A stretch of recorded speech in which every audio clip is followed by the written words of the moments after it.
श्री गणेशाय नमः. चातुर्मासातील महत्वाचा मानला गेलेला श्रावण मास सुरू आहे. श्रावणातील व्रत सण यांना केवळ धार्मिक सांस्कृतिक महात्म्य आहे असे नाही, तर आरोग्य तसेच निसर्गाच्या दृष्टीनेही तितकेच महत्त्व आहे. हे सण साजरे करण्यामागे तशाच पद्धतीने व्रताचरणामागे विशेष भूमिका आपल्या पूर्वजांची असलेली पाहायला मिळते. श्रावणी सोमवार, मंगळागौर, बुध बृहस्पती पूजन, ज्योतीची पूजा, नृसिंह अश्वत्थ मारुती पूजन झाल्यानंतर श्रावणातील पहिला रविवार येत आहे. या दिवशी आदित्य राणूबाई व्रत केले जाते. श्रावणातल्या पहिल्या रविवारी केलेली ही पूजा गतवैभव आणि समृद्धी देणारी आहे. शक्य असल्यास 4ही रविवार हे व्रत करावे. हे स्त्रियांनी करावयाचे व्रत आहे. स्नानानंतर विड्याच्या पानावर सूर्याचे चित्र रक्तचंदनाने काढावे. बाजूला एका वर्तुळात षटकोन काढावा. नंतर 6 पदरी दोऱ्याला 6 गाठी मारून मग सूर्यचित्र, षटकोन आणि 6 गाठी मारलेला 6 पदरी दोरा ह्या सर्वांची एकत्रित पूजा करावी. एका सवाष्णीला जेवावयास घालावे. या व्रतानंतर पुन्हा गतवैभव लाभते. राणूबाई ही सूर्यदेवांची पत्नी. तिची पूजा या व्रतात केली जाते. तिची कथा न ऐकल्याने एका राणीला दारिद्र्य अवस्था प्राप्त झाली. तिला या गोष्टीचा खूप पश्चाताप झाला. त्यानंतर तिने आदित्य राणूबाईची पूजा केली. व्रताचा संकल्प करून आदित्य राणूबाईचे मनोभावे पूजन केले. या व्रतानंतर तिला पुन्हा गतवैभव लाभले. अशा आशयाच्या कथा आढळून येतात. महाराष्ट्रात आदित्य राणूबाई व्रताची विशेष परंपरा आहे. महाराष्ट्रातील खानदेशात हे व्रत विशेष प्रचलित आहे. खानदेशातील बऱ्याच घरांमध्ये कुठल्याही मंगल कार्याच्या आधी राणूबाई आणि सूर्यदेवांचे लग्न लावण्याची रीत आहे. कुठल्या ना कुठल्या रूपात सूर्यपूजा करण्याची प्रथा आपल्या संस्कृतीत आहे. त्यापैकी ही एक प्रथा म्हणावी लागेल. श्रावण महिना हा उपवासाचा, व्रतवैकल्याचा महिना म्हणून ओळखला जातो. साहजिकच श्रावणी रविवार हा आदित्य राणूबाईच्या पूजेसाठी राखला गेला असावा. ज्यांना शक्य असेल त्यांनी विधिवत हे व्रत करावे. शक्य नसेल त्यांनी स्नानादी नित्यकर्म करून सूर्य आणि राणूबाईची मानस पूजा करून गायत्री मंत्रजाप करावा असे सांगितले जात आहे. आदित्य राणूबाई हे व्रत करणे शक्य नसल्यास श्रावणातील प्रत्येक रविवारी आदित्याची पूजा करून त्यांना खिरीचा नैवेद्य दाखवावा. केवळ श्रावणातीलच रविवारी नाही तर वर्षभरातील सर्व रविवारी सूर्यपूजा करावी. मात्र शास्त्रोक्त पूजन शक्य नसल्यास केवळ भक्तिपूर्वक नमस्कार करावा.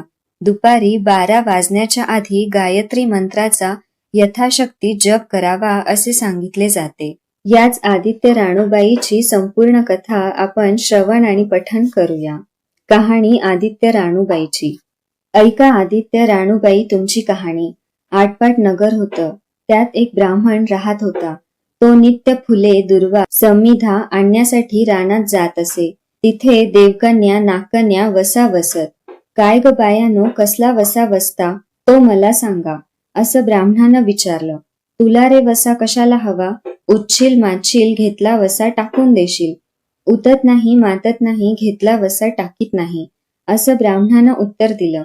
तेव्हा त्या कन्या म्हणाल्या, श्रावण मास येईल त्याच्या पहिल्या आदित्यवारी मुकाट्यानं उठावं, वस्त्रासह स्नान करावं, अप्रोदक पाणी आणावं, नागवेलीच्या पानांवर रक्तचंदनानं राणूबाई काढावी, 6 रेघांचं मंडळ करावं, 6 सुताचा तातू काढावा, त्याला 6 गाठी घ्याव्यात, पानं फुलं वाहावीत, पूजा करावी, पानाचा विडा, फुलांचा झेला, दशांगाचा धूप, गुळ खोबऱ्याचा नैवेद्य दाखवावा, 6 मास चाळावी, 6 मास पाळावी, माघ सप्तमीस पूर्ण करावं.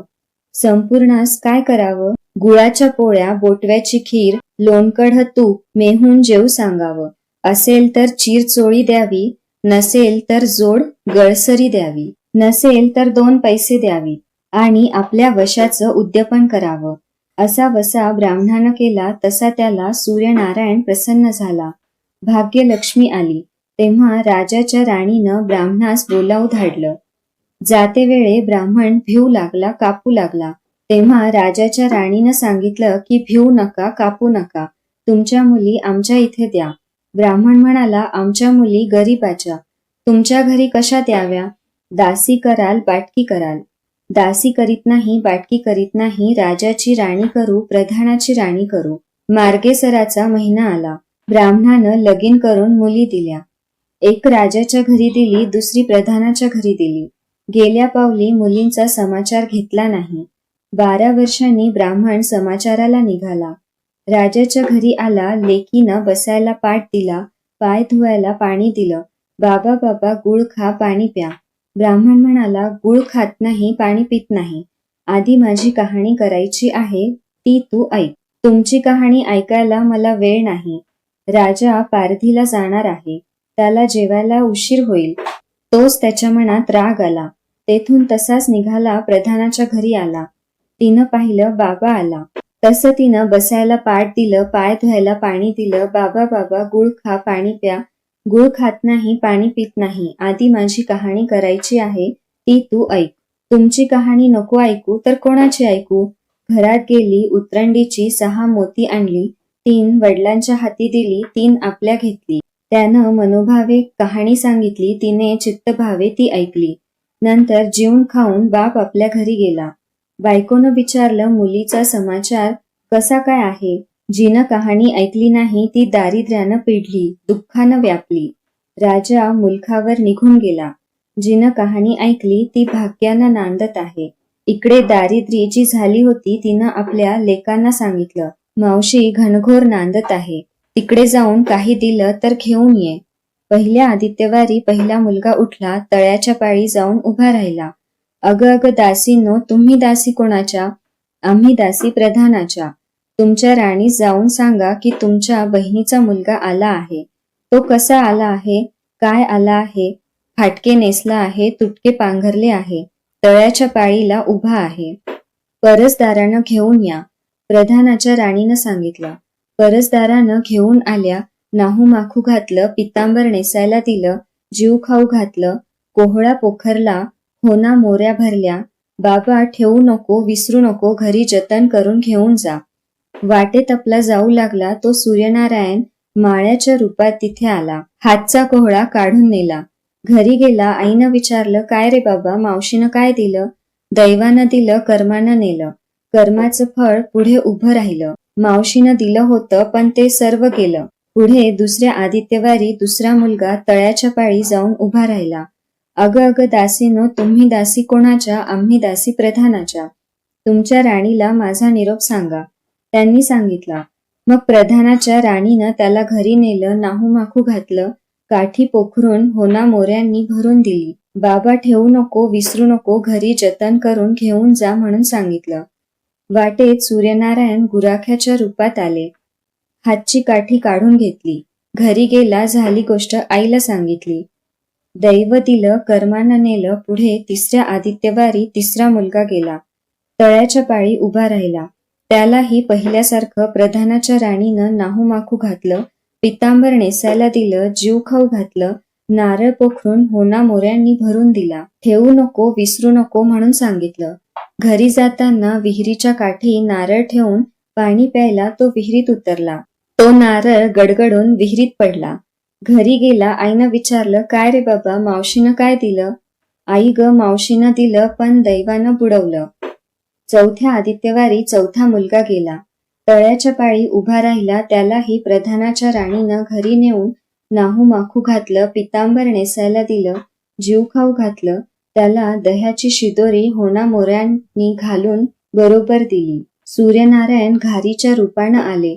हातची शिदोरी घेऊन गेले. घरी गेला. आईनं विचारलं, काय रे बाबा, मावशीनं काय दिलं? आई ग, मावशीनं दिलं पण दैवानं ते सारं नेलं. पाचवी आदित्यवारी आपण उठली. तळ्याच्या पाळी उभी राहिली. दासींनी तिचा निरोप तिच्या बहिणीस सांगितला. बहिणीनं तिलाही परसदारानं घरी नेलं. नाहू माखू घातलं, पाटाव नेसायला दिला. प्रधानाची राणी आदित्यवाराची कहाणी सांगू लागली. काय वसा करतेस तो मला सांग.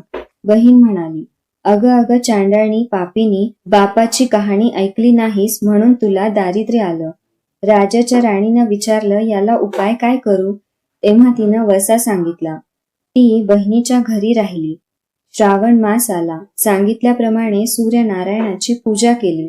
इकडे राजाला भाग्य आलं. राजानं बोलावू धाडलं. मावशी, तुला छत्र आली, चामर आली, पाईक आले, परख आले. मला ग पापिणीला छत्र कोठले, चामर कोठले, पाईक कोठले, परख कोठले. बाहेर जाऊन दाराशी बघता तो राजा बोलावू आला. राजा आला तशी घरी जाऊ लागली. एकमेकींना बहिणी बहिणींनी आहेर केले, वाटेनं जाऊ लागली. तो पहिल्या मजलेस स्वयंपाक केला. राजाला वाढलं, मुलांना वाढलं, आपलं पान वाढून घेतलं. तेव्हा कहाणीची आठवण झाली. करारे हाकारे पिटारे, डांगोऱ्या नगरात कोणी उपाशी आहे का याचा शोध करा. उपाशी नाही तापाशी नाही, वाटेत एक मोळी विक्या जातो आहे. त्याला म्हणावं, आमच्या बाईची कहाणी ऐकायला ये. तुझ्या बाईची कहाणी ऐकून मला काय फळ, माझं पोट भरलं पाहिजे. असं म्हणून तो राणीकडे आला.